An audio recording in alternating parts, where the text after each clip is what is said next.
नमस्कार। आज के इस एक्सप्लेनर में हम हिमालय की तलहटी में मौजूद 1930 के दशक के एक ऐसे इंजीनियरिंग चमत्कार की बात करने वाले हैं जो सच में किसी अजूबे से कम नहीं है। हम इस बेहद शानदार ढांचे के गौरवशाली इतिहास को खंगालेंगे, ये समझेंगे कि कैसे इसे एक बिल्कुल नामुमकिन सी जगह पर खड़ा किया गया और साथ ही देखेंगे कि आज इस पर कौन से गंभीर खतरे मंडरा रहे हैं। और हाँ, इसके भविष्य को सुरक्षित करने वाले उस विशाल नए प्रोजेक्ट पर भी बात करेंगे।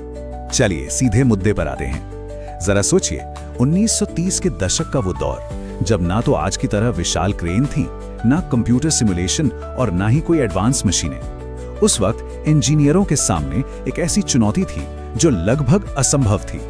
तीस्ता जैसी खूंखार और उफनती नदी को पार करना। ये एक ऐसी नदी है जहां नदी के तल में सामान्य पिलर या खंबे टिकाना पूरी तरह नामुमकिन था। पानी का बहाव इतना खौफनाक था कि वो किसी भी भारी कंक्रीट को तिनके की तरह बहा सकता था। तो फिर उस जमाने में इस दनवाकार नदी को मात कैसे दी गई? तो चलिए सबसे पहले बात करते हैं भाग 1 की, तीस्ता नदी को काबू में करना। इस पूरी कहानी को समझने के लिए हमें समय में थोड़ा पीछे चलना होगा। ब्रिटिश दौर के उन दुर्गम पथरीले पूर्वी हिमालय इलाकों की कल्पना कीजिए। तीस्ता नदी की गहराई और खासकर मॉनसून के दौरान इसका हिंसक और बेकाबू बहाव इतना ज्यादा था कि नदी के तल में पारंपरिक पिलर बनाना किसी भी कीमत पर संभव नहीं था। अगर इंजीनियर वहां कोई भी आम सस्पेंशन या पिलर वाला पुल बनाने की गलती करते तो उसका तीस्ता के लहरों के आगे ढह जाना 100% तय था। प्रकृति साफ कह रही थी कि यहाँ कोई इंसानी दखल बर्दाश्त नहीं किया जाएगा। अब देखिए, इस नामुमकिन सी चुनौती का जो समाधान निकाला गया वो इंजीनियरिंग के इतिहास में एक मास्टरपीस है। उन्होंने एक बेहद अनोखी तकनीक का इस्तेमाल किया जिसे स्पैंड्रेल आर्च कैंटिलीवर डिजाइन कहते हैं। ये कोई आम पुल नहीं है, ये पूरी तरह से एक फिक्स्ड आर्च यानी मेहराब पर टिका है। इसकी सबसे बड़ी खासियत ये थी कि इसे नदी के उस खुखार तल को छुए बिना ही सीधे दोनों किनारों की बेहद कठोर चट्टानों में ड्रिल करके मजबूती से एंकर कर दिया गया। जरा सोचिए, सुदूर हिमालय में रोमन और गॉथिक वास्तुकला से प्रेरित इस जटिल डिजाइन को हकीकत में बदलना, जिसने इस 196 मीटर लंबे विशाल स्ट्रक्चर को हवा में सुरक्षित खड़ा कर दिया। ये चमत्कार हकीकत में कैसे बदला, ये भी बहुत दिलचस्प है। 1937 में बंगाल के तत्कालीन गवर्नर जॉन एंडरसन ने इसकी नींव रखी। फिर शुरू हुए 1937 से 1941 तक के वो 4 साल, जो तीस्ता के ऊपर निर्माण के सबसे जोखिम भरे साल थे। उस दौर को याद कीजिए। मजदूरों के पास कोई सेफ्टी हार्नेस या आधुनिक सुरक्षा उपकरण नहीं होते थे। वे उफनती नदी के ठीक ऊपर रस्सियों और मचानों पर लटक कर काम करते थे। एक छोटी सी चूक और सीधा मौत। इन खतरनाक हालात के बावजूद 1941 में पहली शाही बग्गी के गुजरने के साथ इसका शानदार उद्घाटन हुआ।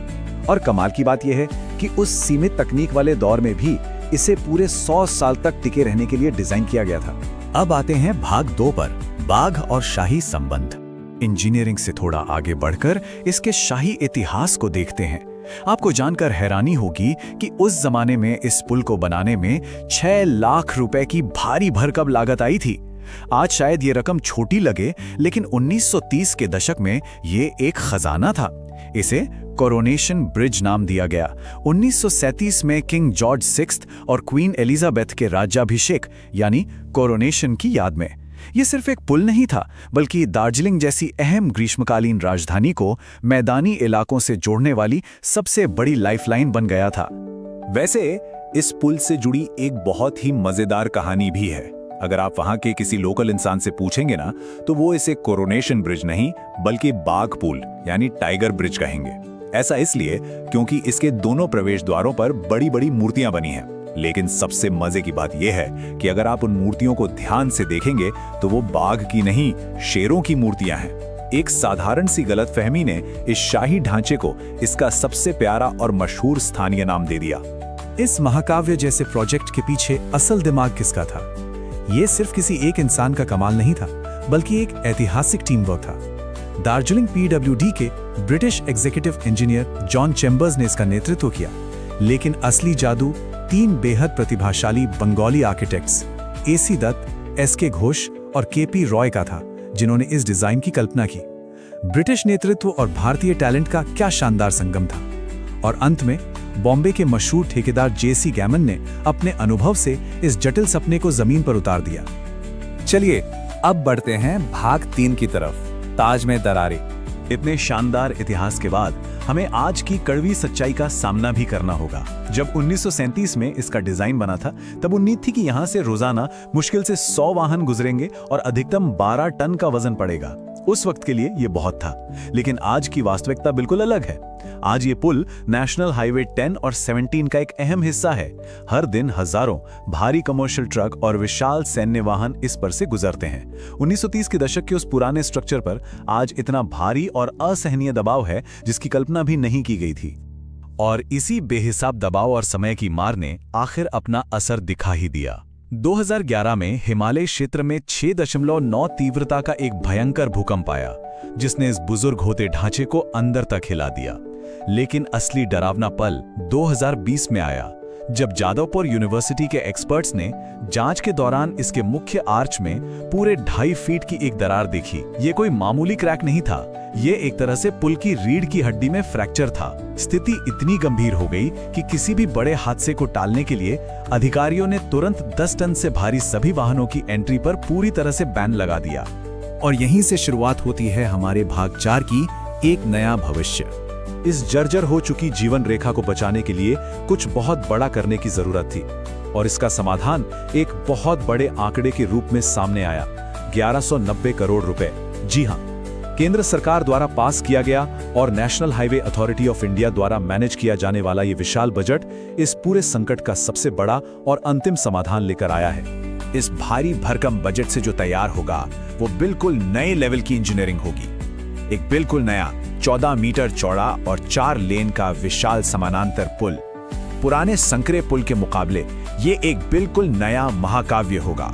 इसका टेंडर पास हो चुका है और अगले 36 महीनों में इसे बनाकर तैयार करने का एक बहुत ही एम्बिशियस टारगेट रखा गया है। और सबसे अच्छी बात, इसके बनने से आखिरकार उस थके हुए और दरकते पुराने कोरोनेशन ब्रिज को वो आराम मिलेगा जिसका वो दशकों से हकदार है। अब आप सोच रहे होंगे कि ये नया पुल इतना महत्वपूर्ण क्यों है? इसके कई रणनीतिक कारण हैं। पहला, ये सिलीगुड़ी रिंग रोड और गोरखपुर एक्सप्रेसवे से सीधे जुड़ेगा। दूसरा और बहुत अहम, ये चीन सीमा से सिर्फ 120 किलोमीटर दूर है, इसलिए हमारी सेना की क्रिटिकल सप्लाई लाइंस को हमेशा के लिए सिक्योर कर देगा। और सबसे ज्यादा सुकून देने वाली बात यह है कि नया पुल सारा भारी ट्रैफिक अपनी ओर खींच लेगा, जिसका सीधा सा मतलब है कि हमारा वो ऐतिहासिक 1941 का कोरोनेशन ब्रिज हमेशा के लिए एक संरक्षित विरासत और टूरिस्ट साइट के रूप में महफूज रह सकेगा।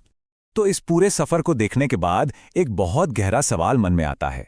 आज जब हम अपनी कनेक्टिविटी को बचाने के लिए इतने विशाल और आधुनिक इंफ्रास्ट्रक्चर का निर्माण कर रहे हैं, तो क्या हमारी आज की ये करोड़ों की एडवांस इंजीनियरिंग भी एक सदी बाद तक वैसी ही मजबूती से खड़ी रह पाएगी जैसी 1930 के दशक के उन साहसी इंजीनियरों की वो संरचना खड़ी रही? सोचने वाली बात है ना? उन गुमनाम इंजीनियरों की मेहनत और इस सदी पुरानी शानदार विरासत से बहुत कुछ सीखा जा सकता है। खैर, आज के इस विश्लेषण में बस इतना ही। जुड़ने के लिए बहुत बहुत शुक्रिया।